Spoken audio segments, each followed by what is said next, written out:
সকাল থেকে নিরাপত্তা চাদরে ঢাকা আন্তর্জাতিক অপরাধ ট্রাইব্যুনাল। ট্রাইব্যুনাল আনা হয় সাবেক আইজিপি ও রাজসাক্ষী চৌধুরী আব্দুল্লাল মামুনকে। বিশেষ নিরাপত্তায় আসে প্রসিকিউশন টিম। রায় নয়, রায়ের দিন ধার্যকে ঘিরে উত্তপ্ত পরিস্থিতি ঢাকা ও সারা দেশে। দুপুর 12টায় ট্রাইব্যুনাল 1-এর চেয়ারম্যান বিচারপতি গোলাম মুর্তুজা মজুমদারের নেতৃত্বে 3 সদস্যের বেঞ্চ ক্ষমতাচ্যুত সাবেক প্রধানমন্ত্রী শেখ হাসিনা, সাবেক স্বরাষ্ট্রমন্ত্রী আসাদুজ্জামান খান কামাল ও সাবেক আইজিপি চৌধুরী আব্দুল্লাল মামুনের জুলাই-আগস্টের মানবতা বিরোধী অপরাধের মামলার রায়ের তারিখ নির্ধারণের শুনানি শুরু হয়। রায়ের দিন ধার্য চেয়ে আবেদন করেন চিফ প্রসিকিউটর। পরে আদালত জানান আগামী 17 নভেম্বর ঘোষণা হবে এই মামলার রায়। গণমাধ্যমের সঙ্গে ব্রিফিংয়ে চিফ প্রসিকিউটর প্রত্যাশা আসামিদের সর্বোচ্চ শাস্তির।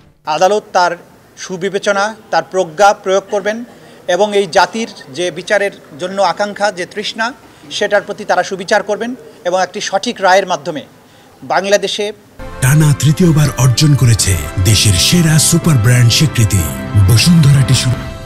সংগঠিত মানবতা বিরোধী অপরাধের একটা ইতি ঘটাবেন এবং ভবিষ্যতের জন্য এই রায়টি ইনশাআল্লাহ দৃষ্টান্ত হয়ে থাকবে। এই মামলায় রাষ্ট্রনিযুক্ত আইনজীবী সাংবাদিকদের জানান খালাস পাবেন তার আসামিরা। বিভিন্ন সাক্ষীদের কাছ থেকে আমি বিভিন্ন রকমের গুরুত্বপূর্ণ বেশ কিছু তথ্য সাক্ষীর মাধ্যমে আনতে সক্ষম হয়েছি। দালালিক সাক্ষ্য সেসব জায়গায় আমি কন্ট্রোভার্সি ক্রিয়েট করার চেষ্টা করেছি। আমি বিশ্বাস করি আমার আসামিদ্বয় খালাস পাবে। জুলাই-আগস্টে দেশজুড়ে সংঘটিত মানবতা বিরোধী অপরাধের মোট 5টি অভিযোগ এই মামলায় ট্রাইব্যুনালে দাখিল করে প্রসিকিউশন। 54 জনের সাক্ষী শেষে জেরা ও যুক্তিতর্ক উপস্থাপনের মধ্য দিয়ে মামলাটি এগুলো পরবর্তী ধাপে।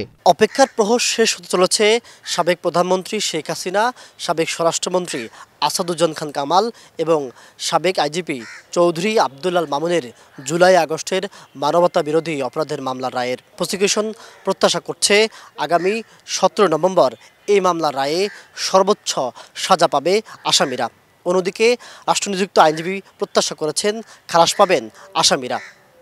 জুনায়েদ আল হাবিব, কালের কণ্ঠ, আন্তর্জাতিক অপরাধ ট্রাইব্যুনাল, ঢাকা।